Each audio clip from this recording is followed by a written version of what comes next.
right, Inspector. I admit I've got a record. But you haven't got a thing on me. You haven't got a bit of evidence. You know you can't hold me. He's right, Mr. Dupre. I'm afraid we'll have to let him go. But he must have stolen the necklace, Inspector. If we let him go, we'd probably never see him again. And I am out $75,000. Oh, that's tough, but why make me the fall guy? Because you know what happened to my purse. Maybe the oysters came back to claim. Oh. You're a smart guy, aren't you, Gardner? Smart enough to know you've got to book me for grand larceny without evidence or let me go. You know all the answers, too, don't you? Oh, no, just enough of them to keep any dumb dick from proving I stole those rocks. Maybe I can introduce you to someone that can prove it. Get my son, Ellery. If he's not at the club, try his apartment.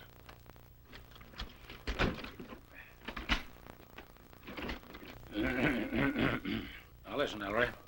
You and I have been planning this trip together for some time, so don't let your father talk you out. Don't worry, Judge. He's probably up to his neck in murders, as usual. Well, one or a few murders, more or less, anyway. Besides, I've never known but 6 people who didn't deserve to be murdered. Aside from you and me, who are the other 4, Judge? Well, I can't remember.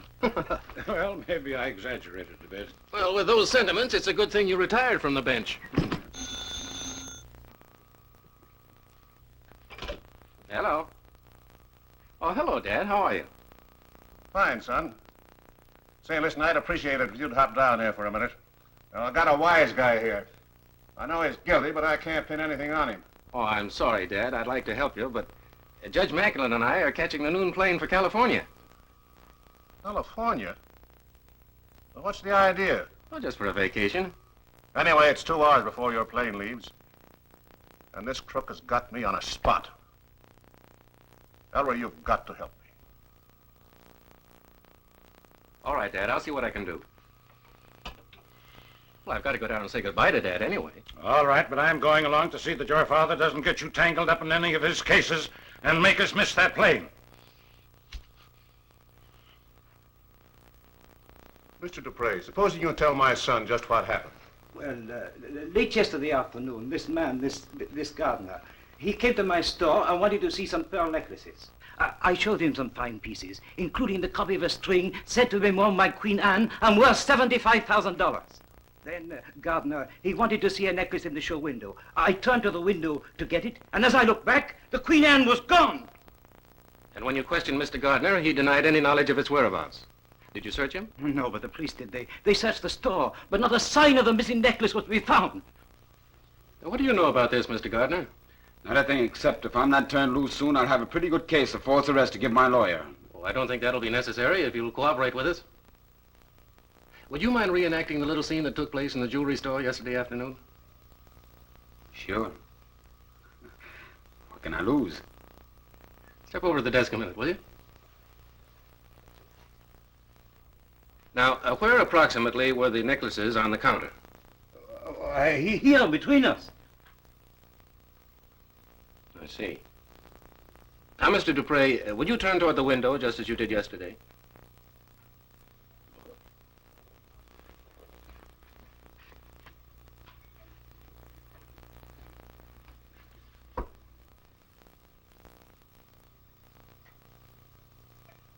All right, gentlemen, you may sit down.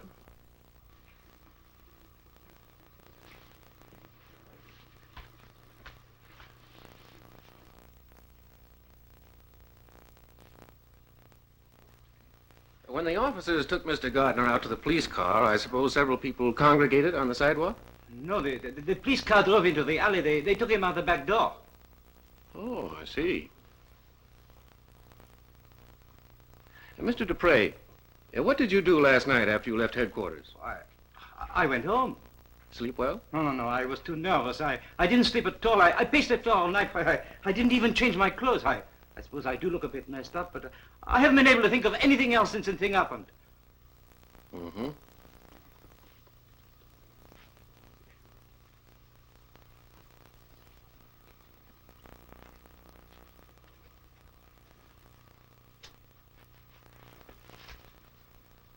Could I borrow a match, Mr. Gardner? Sure.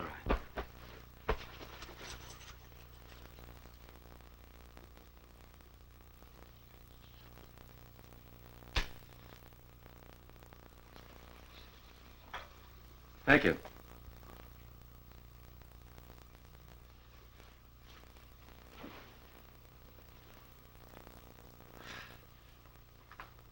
Well, it was a very entertaining case. What do you mean it was a very entertaining case? Why, now, Dad, don't tell me you don't know where the Queen Anne necklace is.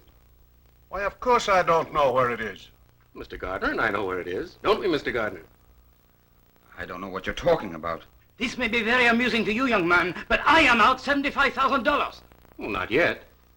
Mr. Dupre, let's go through the whole thing again. Just as though you were behind the counter in your store. Now, would you mind getting the necklace from the showcase window again?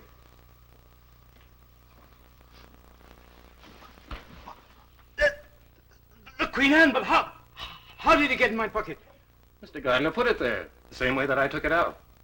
If I wanted to steal a pearl necklace, why should I put it in his pocket? Because you thought you'd be taken out the front door, where your accomplice would have picked Mr. Dupre's pocket. But unfortunately for you, the police took you out the back door. Pretty smart, Mr. Queen. But don't you think you'll have a tough time proving it? Not at all, Mr. Gardner. Pearls take fingerprints beautifully. A man of your experience ought to know that.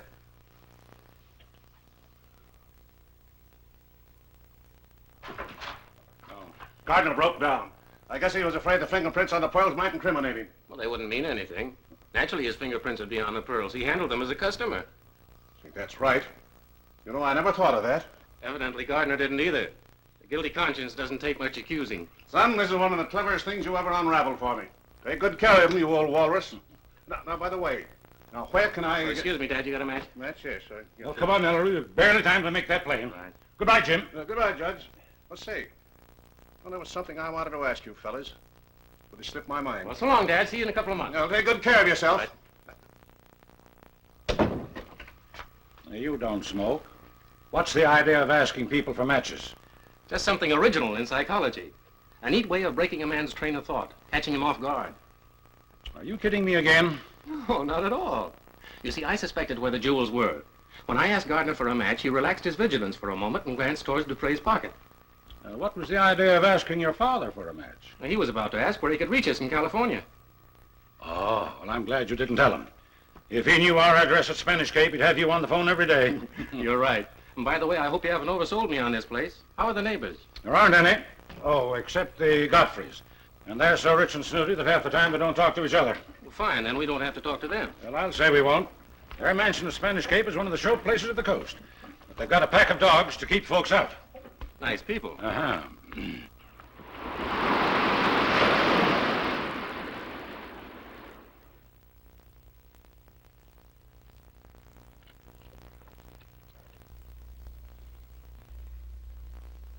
Why didn't you finesse that king of spades, you idiot? Well, I suppose I I'm should surprised have. the poor dear can play at all the way you stare at her, George. Well, that makes another rubber for us. I could do better playing without a partner. Check. Check, check, check. I know when I'm check. Well, chess still has its amenities, even though they're lacking in Spanish Cape. Huh. If I were engaged to you, I could think of much more romantic things on a moonlight night than chess. Well, Leslie and I have an understanding. Well, let's hope it leads to a misunderstanding. You stupid dumbbell. I made a demand bid. Why didn't you take me out? Well, I had nothing to take you out with, George. Oh, you're just a... George, won't you please? Now, you keep out of this and stop interfering in my affairs. I guess I know how to handle my own wife. You people think just because you have money, you can manage everybody. Listen, man. I'm just about fed up on you and your rows. Well, I'm fed up on being treated like a poor relation. You'd be treated at the gate if I had my way. Walter! I meant what I said. I've had enough of these fortune hunters, and they can't get out soon enough to please me. Are you insinuating by any chance that If the shoe fits you, you can wear it. Your father's calling me names again. That's $11.80 they owe us. Oh, we couldn't possibly take the money, Laura. Why not? Squabbles and sentiment have no place in bridge. There's something wrong. Well, what do you mean? I think my queen was there. In fact, I know it was there. Are you insinuating that I moved your queen? No, I'm not insinuating it. I'm saying it. I suppose one shouldn't expect anything else from such a mannerless boor. Listen, whippersnapper. Another crack out of you and I'll spill some of that Boston blue blood of Oh, yours. Dad. I've taken all I intend to from these parasites. If you and your mother don't find some way to get rid of them, I will. Oh, Leslie, please don't mind anything Dad says. He's so upset. That's no excuse for incivility. At least not where I come from. Stella. Tired? Yes, I am a little, Uncle Dave. I thought we might take a little walk down to the pavilion. Something I'd like to talk to you about. Well, I guess I could stand a little fresh air. All right.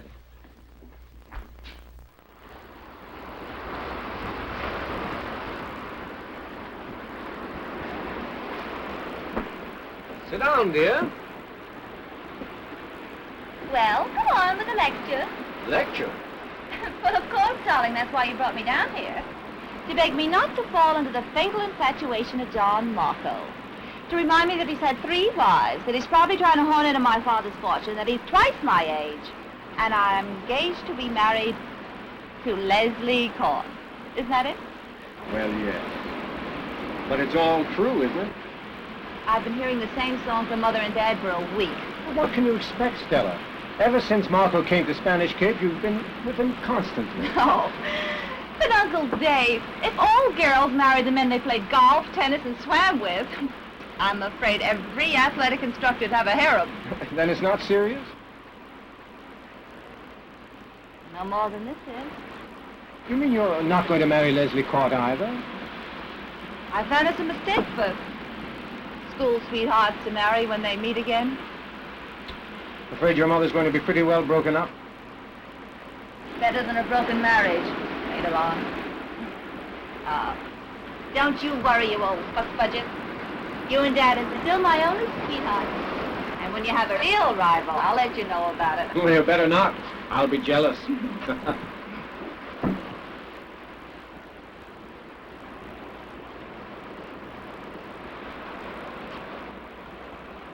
What are you doing here? This is private property. Just take it easy and you won't get hurt.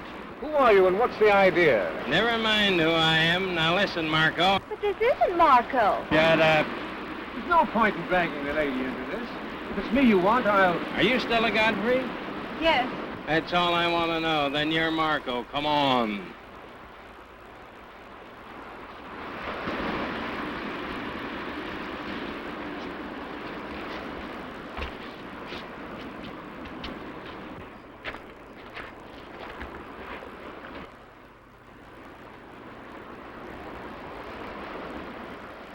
Sick those dogs on me, and it's going to be too bad for both of you.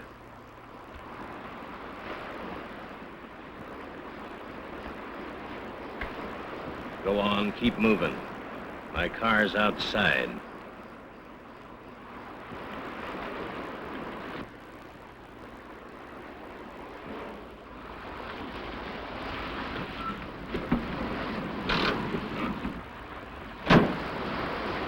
Cut out the motor and the lights. Get out.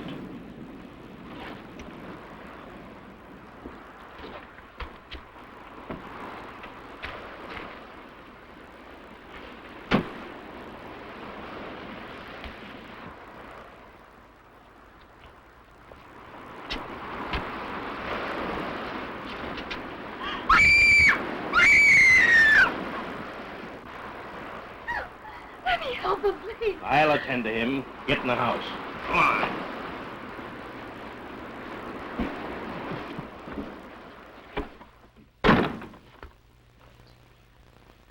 In there. If you think you can get away with Keep this... your mouth shut and you won't get hurt. Go on.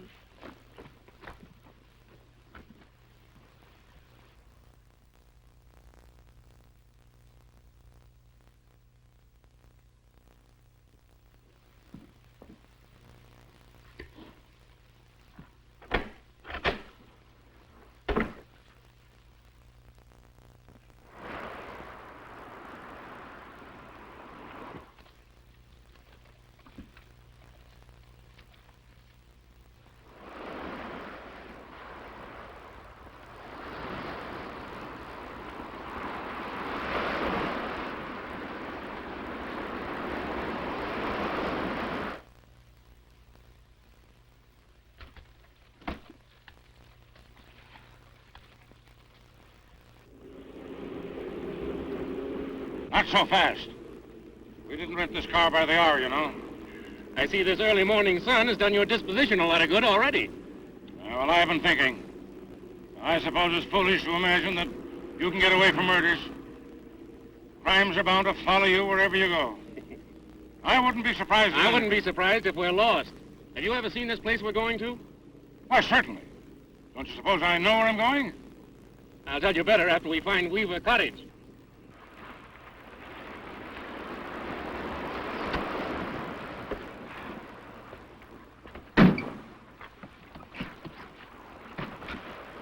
Well, whose car is that, I wonder?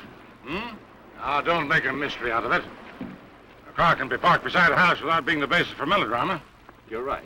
Probably just belongs to some harmless burglar.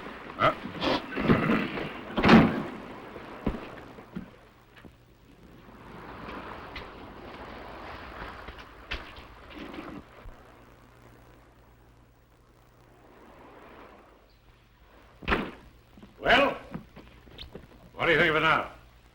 It's a nice, quiet place. Now, listen, Judge.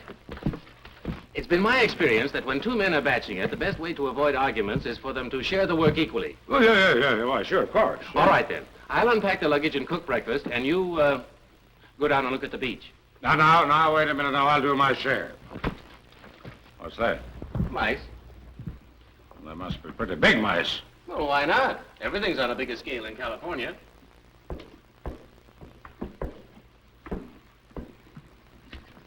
Ellery, look. It's a girl. And she's gagged.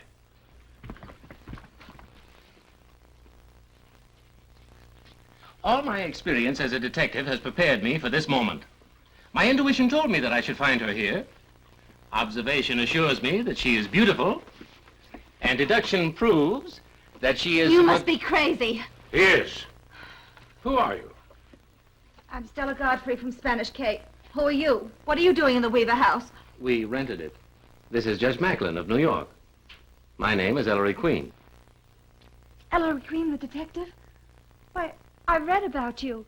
You're just the man I need. That makes it mutual. Now all we need is a justice of the peace. How about you, Judge? Ellery, will you be quiet? Let the young lady tell us what happened.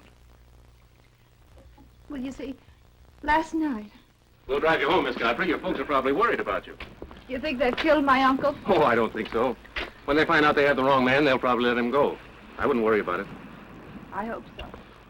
Be careful, Ellery. Don't get mixed up in this. You mean with the girl? No, the murder. You know her uncle's probably shark food right now. Well, maybe, but don't let the poor kid know about it till she has to. No.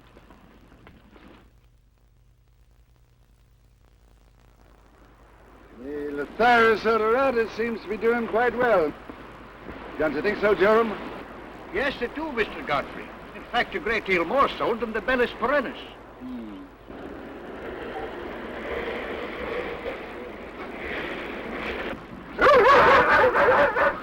Oh, wait a minute, Mr. Queen. What's the matter? I'll have to go with you while you open the gate. Our police dogs are tearing one to pieces unless they're with one of the family.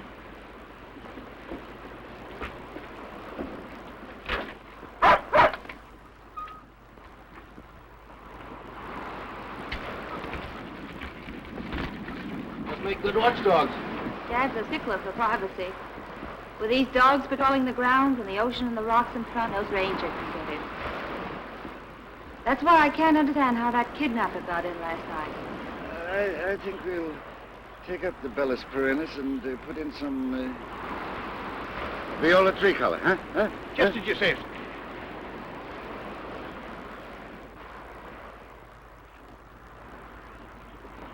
Dad!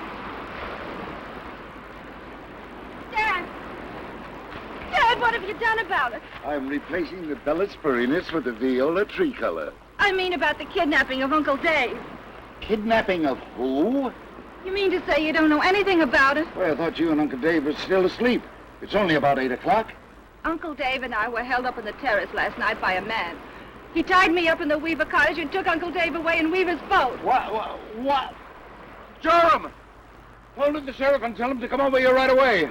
Yes, Mr. Godfrey. Oh, Dad, this is Mr. Queen and Judge Macklin. They found me at the cottage. How do you do? His mother! It's a you hear a dollar to a donut, it's a murder.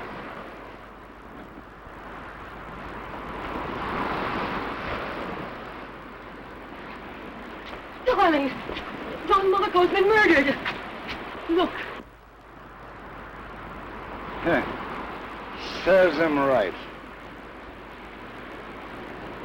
I went down for my swim. I found him in the pavilion. Why, I thought at first he was asleep. I said, this is horrible. Oh, let's take a look. Stay here with your mother, Stella.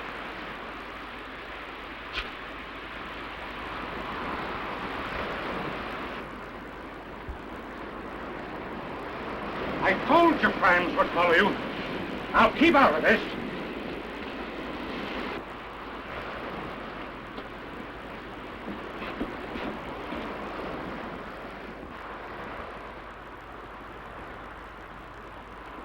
Looks as if he's been dead for some time. Dear Luke, it's an odd time to be writing a letter. 12:30 a.m. Things look rosy, and it's only a matter of days until I shall be able to make a clean sweep. They are falling for the plan, hook, line, and sinker. I knew he was up to something crooked ever since he came here. Who was he? John Marco, a distant relative of Mrs. Godfrey's. That's a funny-looking get-up to be writing a letter in 1 o'clock in the morning. Very interesting. I'm afraid these are deep waters. Yes, but you're going to keep out of it. This is none of our business. Come on. I'm sorry, but you can't leave. Those are the sheriff's orders. But we've been here for almost an hour. How long do you expect to keep us? Until the coroner and Sheriff Moley have completed their examination of the body. He'll be back in a few minutes. Better possess your soul in patience, Judge. A fine vacation. I knew if we went any place, they'd put on a crime wave for your benefit.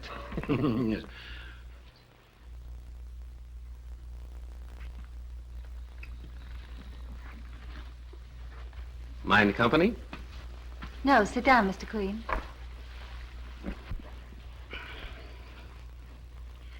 Mr. Queen, why don't you introduce yourself to the sheriff and help him? You could do more to solve this case than these country bumpkins. I'm sorry, but I have forsworn murder, mayhem, and mystery in all their aspects during my vacation. Besides, the California police are very competent. They might resent my intrusion. Well, do you think there's any connection between the kidnapping of my uncle and the murder of Mr. Marco? Who is that good-looking fellow over there? My fiance, Mr. Court. Would you mind if I murdered him? What? Well, that's the most efficient method of getting rid of a rival. Mr. Queen, can't you take anything seriously? I was never more serious in my life. I am trying to decide whether to put a black widow spider in his pajamas or cyanide lumps in his mashed potatoes. They can't get away with murder in Sheriff Moley's county. I'll show them that none of their perfect crimes go here.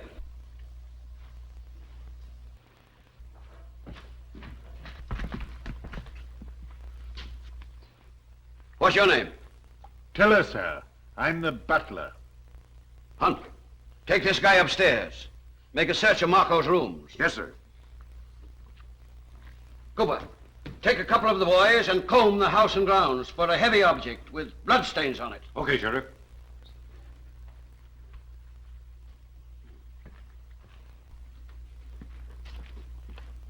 Mr. Godfrey. Sheriff, please.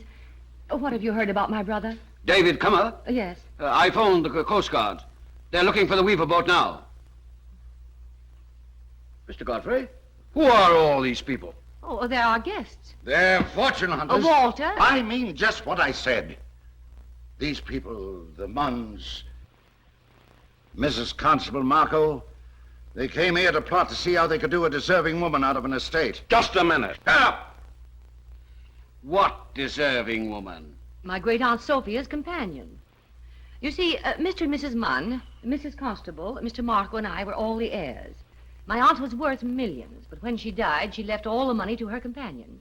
So, Mr. Marco asked me to invite all the heirs here to see if we couldn't figure out some way of breaking the will. A will? Dear me, next we'll find there's a mortgage on the old homestead. Shut up there. I beg your pardon? I said shut up. Don't you understand? Oh, I think I get your subtle implication. Fresh guy. I'll attend to you later. What other heirs are there to the estate? None, except my brother.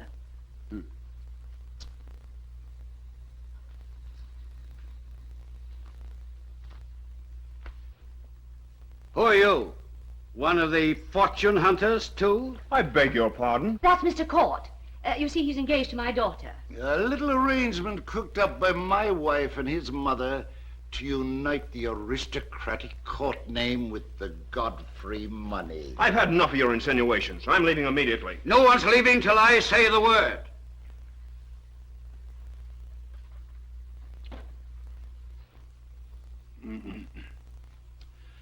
I am Judge Macklin of the New York Supreme Court. My friend and I got mixed up in this only because we rented the Weaver cottage and found Miss Godfrey tied up there. Now, I demand that you let us leave immediately.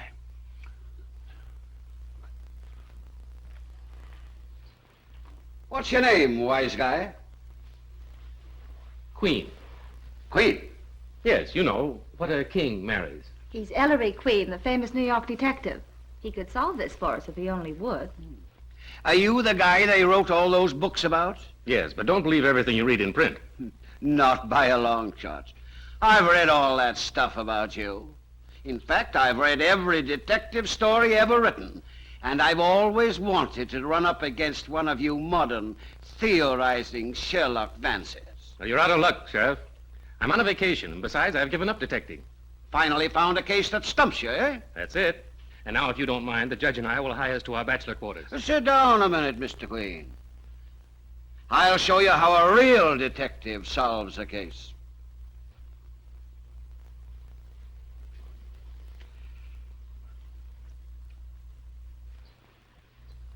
John Marco was killed by a wire around his neck that strangled him. He had previously been rendered unconscious by a blow over the head with some heavy object.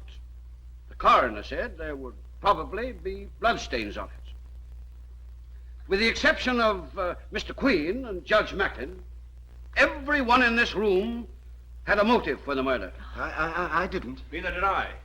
Your fiancée would be an indirect heir to the estate. You could probably do with an extra $1 million or two, just like the rest of us. Same thing applies to you, Mr. Godfrey. Oh, nonsense. What was the idea of your taking a swim so early in the morning, Mrs. Godfrey? Well, I often take a swim early in the morning. How long were you down at the pavilion? Only a couple of minutes, until I discovered Mr. Marco was dead. Any witness to that? Well, no, you see, I always go out the back door. In investigating a murder, we always look for motive, opportunity, and means. As an heir to the estate, you had the same motive as the others, Mrs. Godfrey. In addition, there is considerable gossip around Spanish Cape as to Mr. Marco's attentions to your daughter. You resented them, didn't you? Yes, but I... That's motive number 2. But I have the same motive. Yes, but you didn't have the opportunity. Mrs. Godfrey did. As to the means of murder, there's plenty of wire around the place. And my men will find the heavy object with the bloodstains on it. But how will that incriminate Mrs. Godfrey? According to the note found in the pavilion, Marco was killed at 1 o'clock this morning. Probably a forgery, left there by your wife to create an alibi. Of course, I wouldn't know about such things, but surely the coroner could tell by the condition of the body how long Marco had been dead. Very bright, Mr. Sherlock. But Mr. Marco had a touch of diabetes. And the coroner informs me that with a man in his condition, rigor mortis would set in almost immediately after death. Under the circumstances, Mrs. Godfrey, I have no alternative but to arrest you for the murder of John Marco. Oh, this is ridiculous. Mother, don't let him frighten Oh, me. you're crazy. Say, Sheriff. Well, I've gone through Marco's things and can't find any clue except that his bed wasn't slept in last night. Wasn't? No. And the clothes Marco wore last night are missing. What did you expect a dead man to do? Walk upstairs and hang his clothes in the closet? No, sir. But we've searched the house and grounds. They've disappeared completely. We'll find them all right. Sorry, Sheriff. We can't find any heavy object with bloodstains on it. All right. You two go outside and don't let anybody in. I'll talk to you later. Yes, sir. You may as well come clean, madam. What did you hit Marco over the head with? And what did you do with his clothes? I tell you, I don't know anything about it. Mr. Queen, I know my mother isn't guilty. Won't you please help us find the murderer? I wouldn't think of intruding my meager talents. Sheriff Moley has the case so well in hand.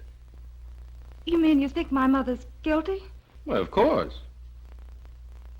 You see, Miss Godfrey, your mother woke up this morning feeling sure that Mr. Marco would be in the beach pavilion. So she went to the bathhouse and armed herself with a pair of bathing trunks. She surprised Mr. Marco writing a letter, which through some oversight he had dated 7 hours previously. She crept up stealthily behind him, and since no blood-stained object has been found, it is obvious that she doubled up her massive fist, hit him over the head, and knocked him as cold as an embalmed herring. Then she strangled him with a wire, removed his clothes, and put on the bathing trunks. But she realized, however, that the clothes would be evidence against her, so she ate them. You'll undoubtedly find that Mrs. Godfrey has a weak stomach, which accounts for her inability to get away with the cape and the hat. Well, wise guy, suppose you tell us who's guilty. I haven't the least idea, Sheriff, and I'm not interested. And now, if you don't mind, the judge and I will be toddling along. Goodbye, Miss Godfrey. I don't think you have anything to worry about as far as your mother's concerned. And if you're passing our way, we'd like to have you drop in. Thank you. Goodbye, Mr. Queen. Goodbye, Judge Macklin. Goodbye, Miss Godfrey.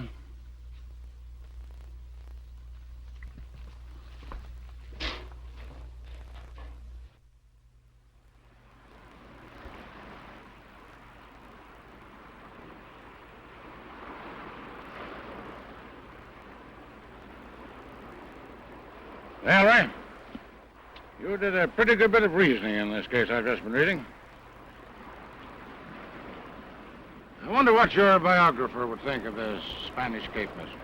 Well, he's not going to have an opportunity to think anything about it. Well, I wonder who is the murderer. I thought we were taking a vacation from crime. Oh, well, of course, of course. The thing does intrigue my curiosity. Well, don't bother me. I'm asleep.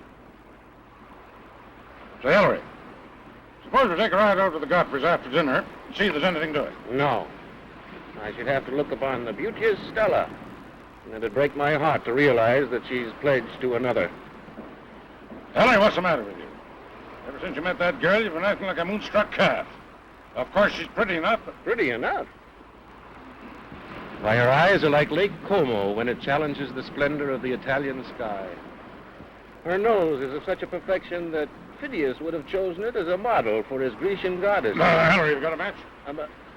Here I am talking about Grecian goddesses, and you ask me for a match. Do you recall her mouth? Oh, yes, of course. Like a crimson rose on a field of stainless snow. Roses don't grow in snow. Oh, hello, Miss Godfrey. I was just speaking about my mother. Oh, what a beautiful mother you must have, Mr. Queen. Yes. Won't you sit down? Thank you. Well, how are you this afternoon, Judge Macklin? Tolerable. What's new at Murder Mansion? Another murder.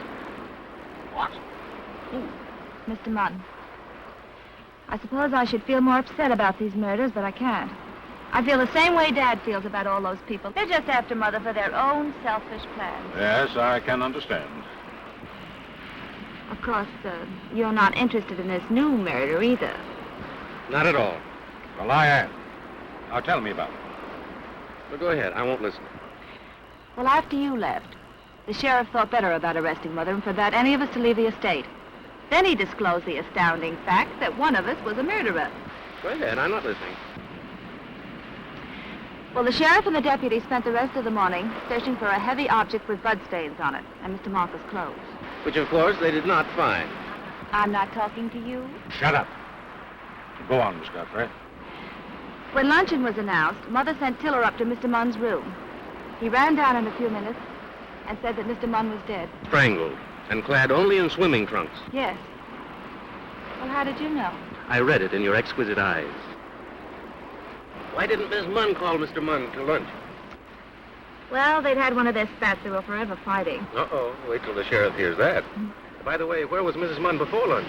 In the billiard room with Mr. Cott? Oh, weren't you jealous? Mrs. Munn's an attractive woman. Of course not. Our engagement was just one of those things. Please our mothers. I broke it definitely this morning. After you met me, of course. How did you guess? Mr. Queen, you have the oddest way of mixing romance and murder. Positively ghoulish. He even reads funny papers in graveyards. All right. Haven't you any sense of hospitality at all? What? Oh, yeah. Come in, I'm at your highball. Tell us another one, Judge. That last one was very funny. Well, now, the traveling salesman says, I'll take chicken soup. And what Well, we have company. Excuse me. Miss Godfrey here? Oh, yes, come in. I gave positive orders that no one was to leave the estate. I'm not accustomed to taking orders. Besides, I came over here to tell Mr. Queen about Mr. Munn's murder and see what he thought about it. Well, what do you think about it, Mr. Chan? Oh, it's a simple case. You mean you know who the murderer is? More or less. What do you mean? Well, he's probably a man with black spots in front of his eyes. I've met 4 flushes before, but you take the cake. Come on back to your house, Miss Godfrey. I want to talk with you. All right, Sheriff. I'll go peaceful-like. Judge Macklin, we'd like to have you come to dinner tonight. And you might bring your unbalanced friend with you. Why, thank you, Miss Godfrey. It'll be a pleasure. Now remember, Sheriff, if you harm one hair of yon damsel's head, young Lochinvar will come out of his vest. Oh, and incidentally, don't overlook the man with the black spots in front of his eyes.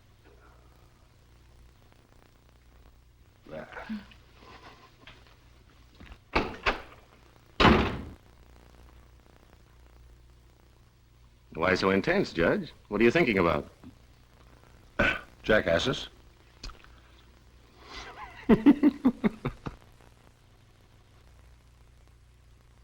We can't give out any information. You'll have to see the sheriff at his office. But he's not in his office. He will be later. He's having dinner inside. Is Ellery Queen in there, too? Yeah. And you'd better not try to climb over the fence. They've got some police dogs in here that are crazy about reporter meat. I'd give one of those pooches a seat out of my pants just to find out what's going on in there. I guess there isn't anything new. This guy Queen must be slipping. The soil around here is favorable for Veronica Scopiotes, but I have some difficulty with my scopoid Sammies. Well, from what I've observed, I think you'd have better luck with anemone nemorosa. These Latin conversations are so exciting. Oh, you understand Latin? Oh, of course. If gay me anigaretse? What excellent pronunciation. Yes, I majored in it in kindergarten. Have you any news of my brother, Sheriff? Not so far.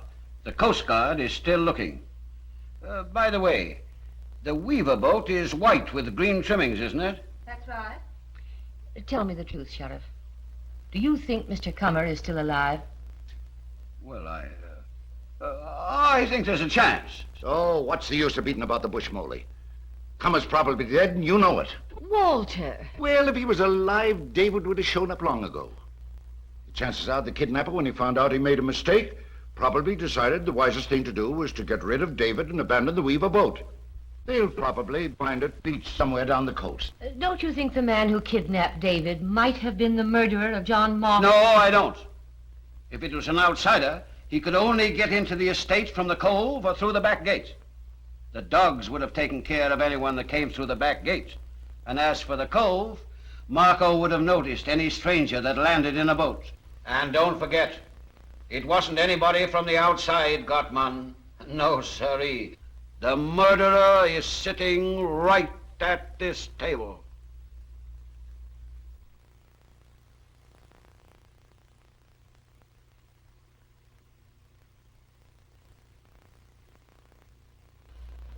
The sheriff's right. The murderer's right here among us, and he won't stop till he kills us all. I, for one, don't intend to remain here and be slaughtered. I'm leaving for Los Angeles in the morning. That goes for me, too. I want to get back to Boston. Why, Leslie, we thought you'd stay here at least until the wedding. Well, there isn't going to be any wedding. Stella and I talked it over, and you and Mother might as well know it now. That suits me down to the ground. I don't want any spineless, milk-fed, back-bay son-in-law. Hey, listen, I've had just about Shut enough. up, all of you. I'll settle this right now. No one leaves this estate until I find the murderer. We must prepare for a nice old age at Spanish Cape. Well, Philo, I don't see you setting the world on fire as a detective. Suppose you tell us who the murderer is. I told you. What do you mean, you told me? I told you to look for a man with black spots in front of his eyes. Fine. Suppose you stay and help us find him. You can take care of Mr. Queen and the judge, can't you, Mrs. Godfrey? Of course, I'd be glad to. This is preposterous. Oh, I'm not so sure about that. These murders didn't start until the arrival of yourself and Mr. Queen. I think you'll bear a little watching. I really think it's a good idea, Judge. I've seen murder in your eye more than once. I hope you have no objection if I retire to my room. I don't care what you do, as long as you don't leave the estate. I'm going to take a look at my flower beds. Well, why don't you get up a bridge game, huh? All right, Walter. We'll probably take our minds off this dreadful business.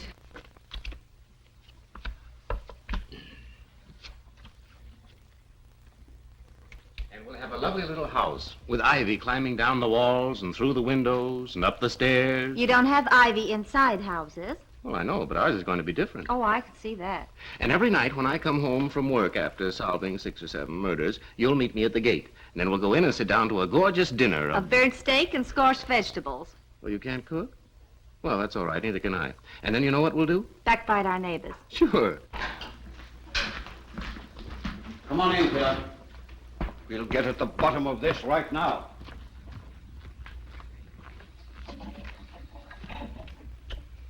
Mrs. Munn, were you and your husband on good terms?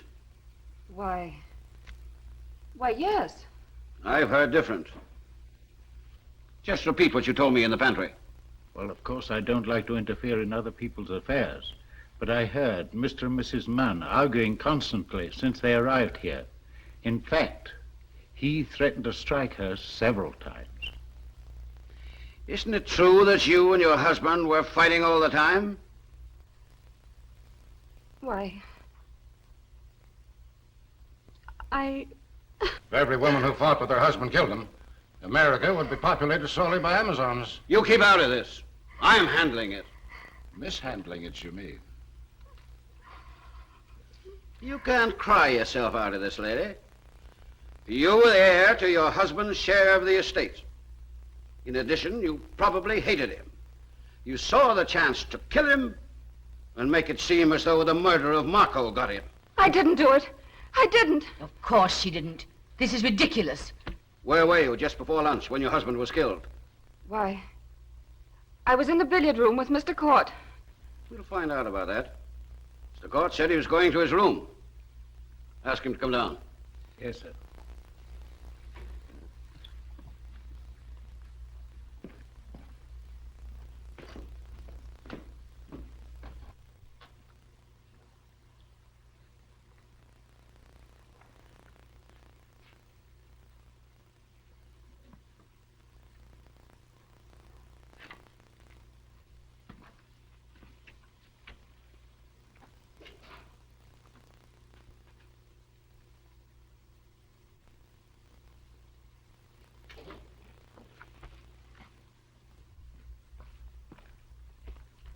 Well, where's Court?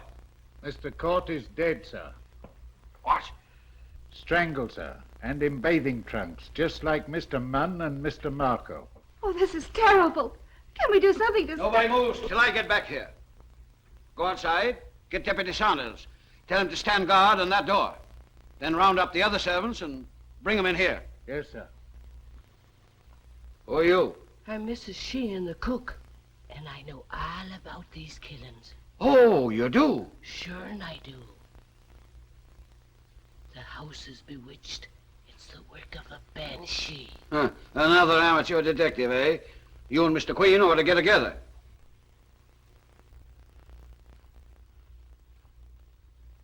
Who are you? I'm Pitts, the housemaid. What have you been crying about? I'm afraid we're all going to be killed. Huh. It's beginning to look like it. Where were you after dinner? I was reading the newspaper in the kitchen. That right? Yes, sir. And Pitt's poor dear, she was there too. What were you doing from the time you left the dining room till you met me in the pantry? I was packing Mr. Marco's things. Mrs. Godfrey asked me to. Did you see or hear anything upstairs? No, sir. All right. You can go back to your work. Well, that lets the servants out. Now, all the rest of you have been in this room since right after dinner, with the exception of one man. He was absent for about 15 minutes, with the excuse that he was looking after his flowers. During that 15 minutes, he probably sneaked in the side door and killed Court. Everyone here heard him say he hated him and was glad his daughter wasn't going to marry him. Mr. Godfrey, it's my duty to arrest you for the murder of Leslie Court. Huh?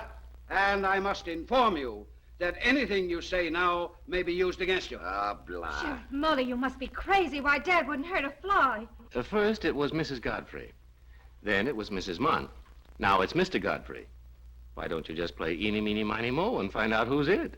Say, I've had just about enough of your wisecracks. And I have too. I beg your pardon? You've done nothing but make fun of Sheriff Molly ever since you came here. At least he's trying hard and doing his best to find the murderer. You came here with the reputation of a great detective. Now, I don't want to be offensive, but what you've shown so far, you're either a four-flusher, as Sheriff Molly says, or you're too selfish to help people in trouble. Miss Godfrey is right, Ellery. I've always disparaged your interest in criminology. But in this case, I think you ought to help these good people to the best of your ability. Miss Godfrey, I have deliberately avoided doing anything in this case for only one reason. Probably because you couldn't solve it. No, because of you. Because of me. I'm afraid that finding the murderer would only bring you sorrow. The culprit is obviously someone who is near and dear to you. It may be your mother, it may be your father. I don't believe it. But if that is a possibility, why did you make fun of Sheriff Molly when he suspected them? Well, I wasn't criticizing his suspicions, only his methods. His methods of arresting people on evidence that couldn't even secure an indictment. If the murderer isn't your mother or father, it may be one of your relatives, Mrs. Constable, or Mrs. Munn. Obviously an abused woman who would think she had plenty of motive for killing her husband. Looking at the thing analytically and objectively, even you are a suspect. Me? Oh, I've known she was a suspect all along. But suppose she was guilty. Wouldn't it be your duty as a decent citizen to uncover her guilt? Our conception of duty is dictated by our reason, Sheriff. And a young man in love is never reasonable. Beg pardon, Sheriff. I found this in one of Mr. Marco's suits, sir. Dear John, please meet me at the pavilion near the beach after midnight. I must talk to you. Signed, Stella. Is this your handwriting? Yes. So you had an appointment with Marco right around the time he was killed. Why didn't you tell us? The appointment wasn't for last night. It was for a week ago. I'll think this over for the time being. But if you know anything about these murders, you'd better come clean. I don't know anything I haven't told you. Of course she doesn't. You're fired. I won't have servants snooping around incriminating my family. I only do my duty as I see it, sir. He can't go till the investigation is over. Say, when you come to think of it, Tiller had an opportunity to kill Court while he was upstairs packing Marco's things. That's right. How can you prove that you didn't kill Court? More easily than you can prove that I did, sir. I give up. This case is a regular crossword puzzle. Everybody acts suspicious, and you can't prove a thing on anyone. We'd better call it a night.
What happened?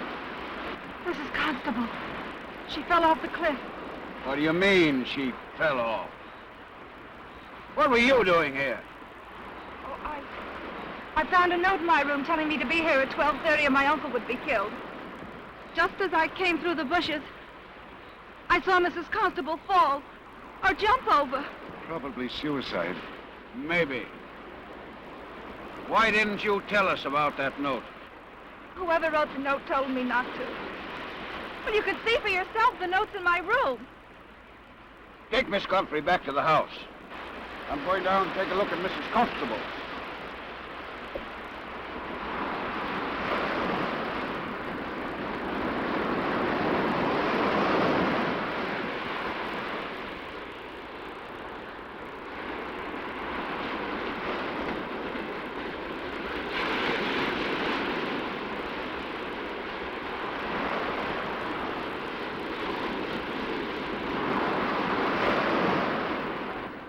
Did you write this letter, Miss Godfrey?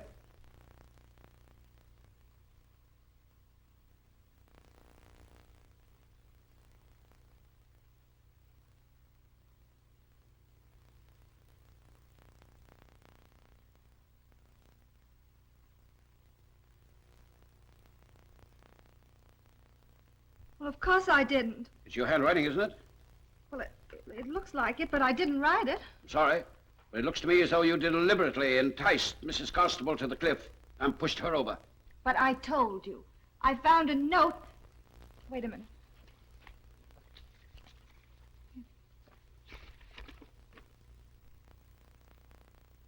But this is printed. Anyone could have done it. The fact that you didn't bring it to me is damning evidence against you.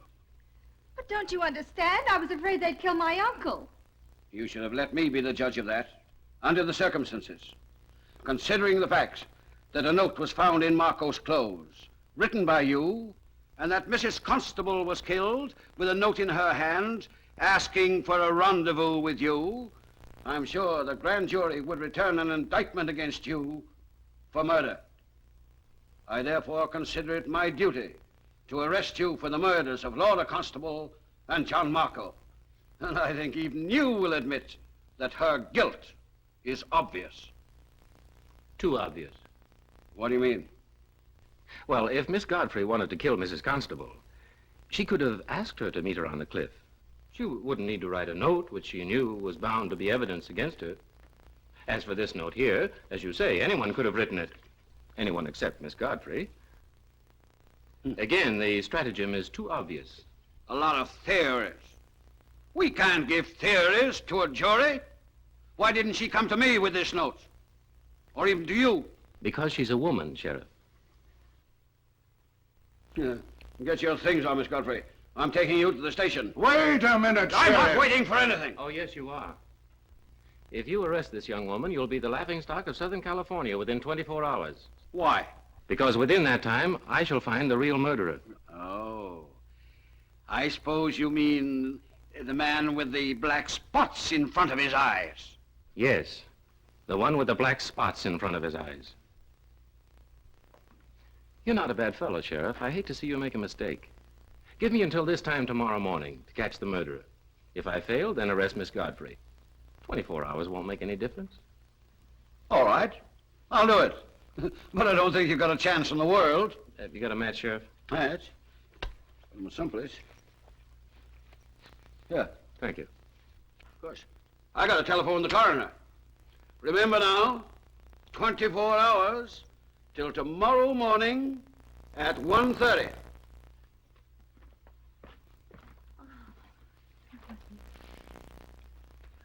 I could have asked Morley for this, but he'd be afraid I'd destroy Exhibit A in the case of the People versus Stella Godfrey.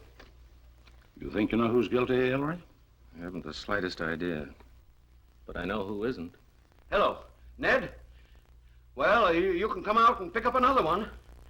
It's getting so that the corpses around here are in the majority. Yeah. If this keeps up, we won't have a quorum for the inquest.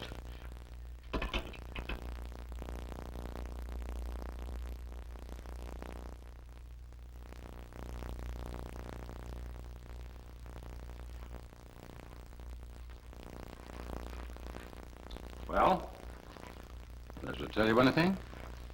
Only that the note was printed by a man, as I expected. Well, you better dig up more than that to clear Miss Godfrey. She could have had a man to print that note. And considering the other evidence against her, well, I've seen juries convict people on a lot less.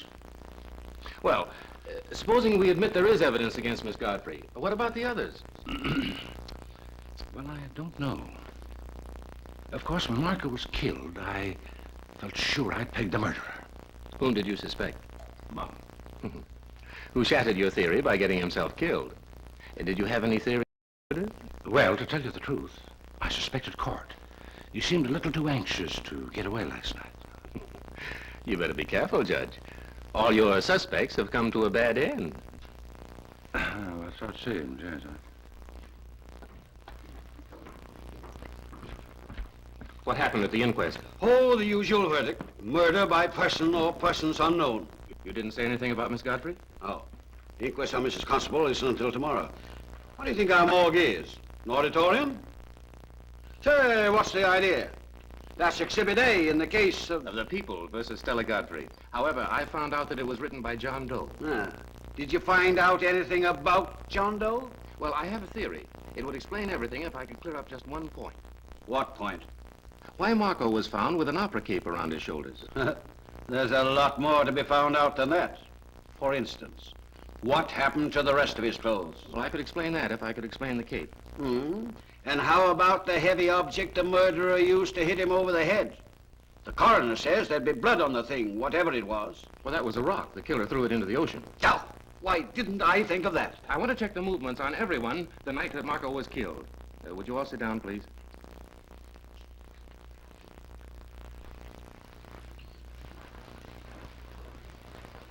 Would you tell Tiller to come in, please? Tiller? Tiller. If you must eavesdrop, don't stand in the line with the mirror in the hallway.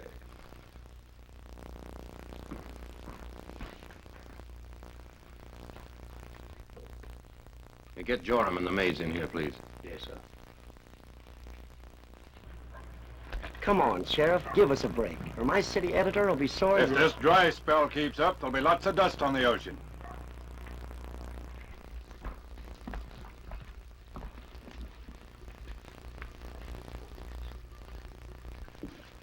We're trying to check up on just where everyone was early Tuesday morning at the time Mr. Marco was killed. Sure, and I was in my bed. But if you're wanting any witnesses to that fact, big Gary, you're not going to be getting them.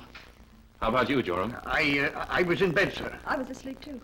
Begging your pardon, but neither Joram nor Pitts is telling the truth. How do you know? On Tuesday morning, I couldn't sleep. I sat at my window smoking a cigarette and saw Joram and Pitts going toward the pavilion.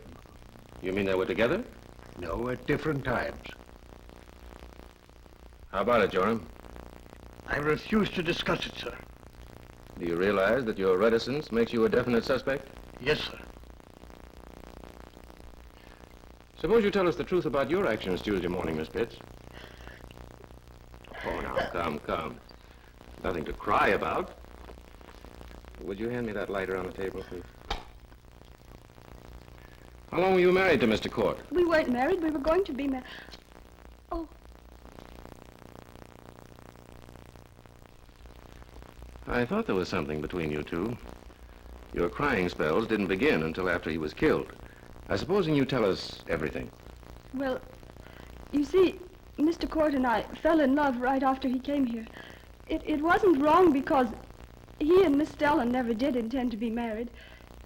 We were planning to leave and be married as soon as he could get away. Tell us about Tuesday morning. Well, I couldn't sleep. I was worried about our elopement and what the Godfreys would think, and I decided to take a walk along the beach. Mr. Court had torn the lining of his opera cape and had asked me to mend it for him. Before I went for the walk on the beach, I slipped the cape about my shoulders. Well, that was Court's cape. How did he get on Marco?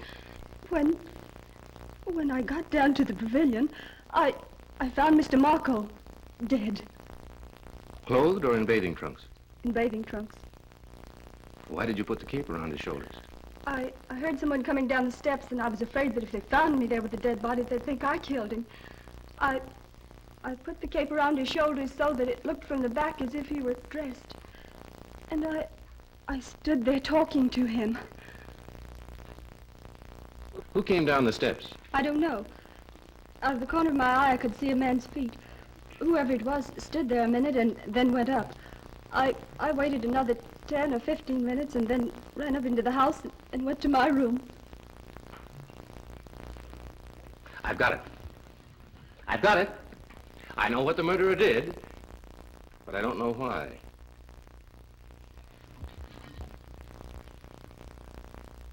Miss Pitts, Mrs. Sheehan, and Tiller, you may go. And Tiller, no eavesdropping. No, sir.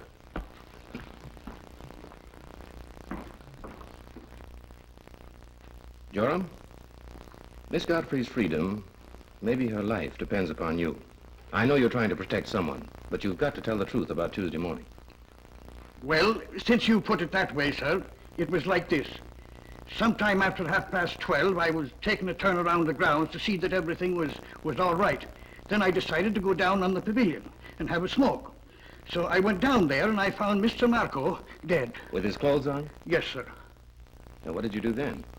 Well, I was so bored over, I must have stayed there for, well, perhaps 20 minutes trying to figure out... Whether Mr. Godfrey killed Mr. Marco. You knew that the wire around the victim's neck was the same that Mr. Godfrey uses to support his plans. And you knew that Mr. Godfrey hated Mr. Marco. Yes, sir. You see, I worked a long time for Mr. Godfrey. Yes, I know. What made you go back to the pavilion the second time? Because I got to thinking that it might be something that would incriminate Mr. Godfrey.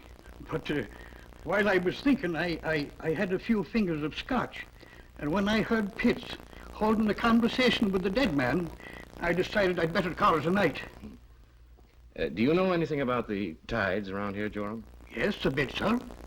Do you recall what time was high tide on Tuesday morning? Well, as near as I can remember, sir, it was somewheres around 12:35 a.m. Well, there's a high tide roughly every 12 hours, isn't it? Yes, sir. Marco was killed right after high tide Tuesday morning. Munn right after high tide yesterday noon. And Mrs. Constable right after high tide last night. Interesting, eh, Molly? It would be if the victims had been drowned. Joram, how much would the tide ebb in the cove in 20 minutes? Quite a bit, sir. All right, Joram, you may go. Thank you, sir. Molly, I thought Miss Godfrey wasn't guilty. Now I know she wasn't, because I know who the murderer is. Who? I can't tell you yet. If any of you knew his identity, you might spoil my plan for catching him. And if we don't catch him, we can't prove his guilt. Oh, by the way, Sheriff, what's the telephone number of the local Coast Guard station? Spanish Cape, 1849. Thanks. Miss Godfrey, could I see you alone? Of course. Pardon us. Say, wait a minute. Yes? I'd like to know what the murderer did with Marco's clothes. Well, he wore them. He wore them? Why? Because he needed them. That guy's either crazy or he's a genius. Well, they're very similar afflictions, Sheriff.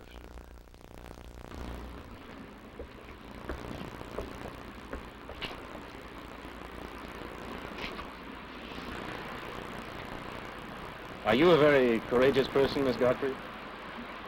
Well, I hope so. I hope so, too. Because catching the murderer is going to depend entirely upon your courage. How? Well, when you go to bed tonight, I want you to leave your windows open, turn off the lights, and lie awake until 1:15 in the morning. Then I want you to close your eyes and pretend to go to sleep. Chances are that sometime after 1:15, the murderer will enter your room and try to kill you. But no matter what happens, you mustn't open your eyes until you hear my voice. Can I depend on you? Sure. If I can depend on you.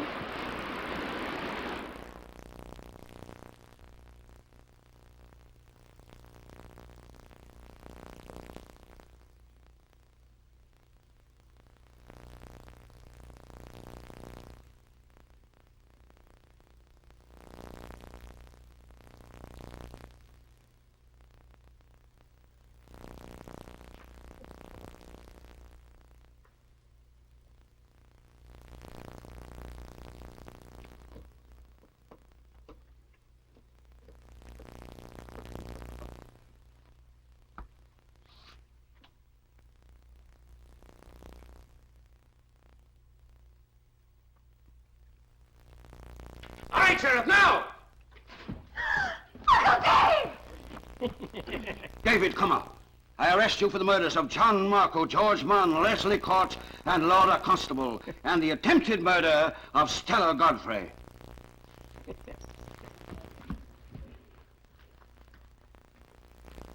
And I wouldn't waste any sympathy on someone who would have killed you all. But surely, if he is insane... He was sane when he planned the murders. Months of brooding over them unsettled his mind. Well, we backed him off to the station. That guy sure is a raving maniac. And most maniacs have optical aberrations, such as black spots in front of the eyes. You thought I was joking, but I knew these murders were the work of a madman. What I can't figure is why David should want to murder any of us. To be the sole heir to your Aunt Sophia's estate. Marco came down here to trick the others out of the fortune. Cummer took a more direct method. Then he arranged the kidnapping to build up an alibi. Tuesday morning, Cummer swam ashore from the Weaver boat and killed Marco.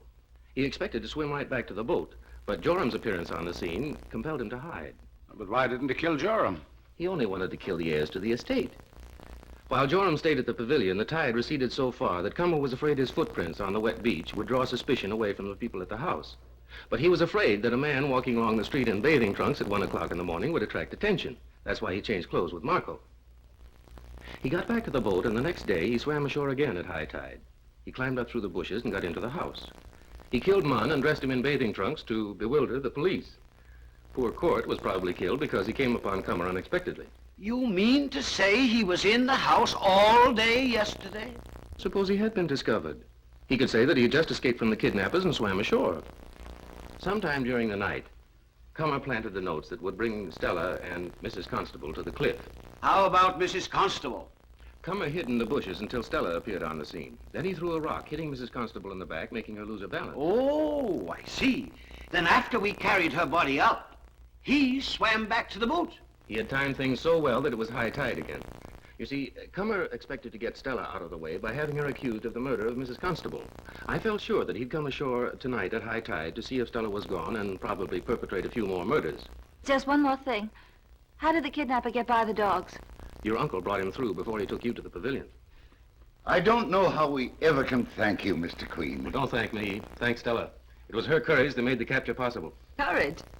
I fainted as soon as I heard a noise at the window. In fact, I didn't come to until I heard your voice.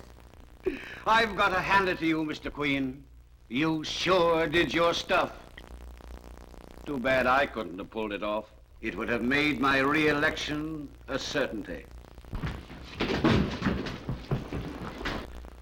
What's going on? Oh, this reporter guy got by me. Even the dogs couldn't stop him. I said I'd get the seat out of my pants for a story. And I did. Well, it's about time to call the reporters in. You mean you've caught the murder? Yes, but all the credit goes to Sheriff Moley. It was the most brilliant piece of deduction I have ever seen. But let the sheriff tell you about it himself. Come with me, Sonny. I'll tell you how I put it over.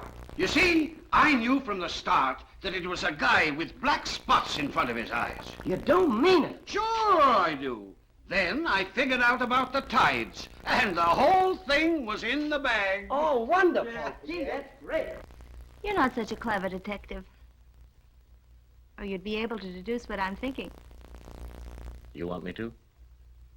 if you can.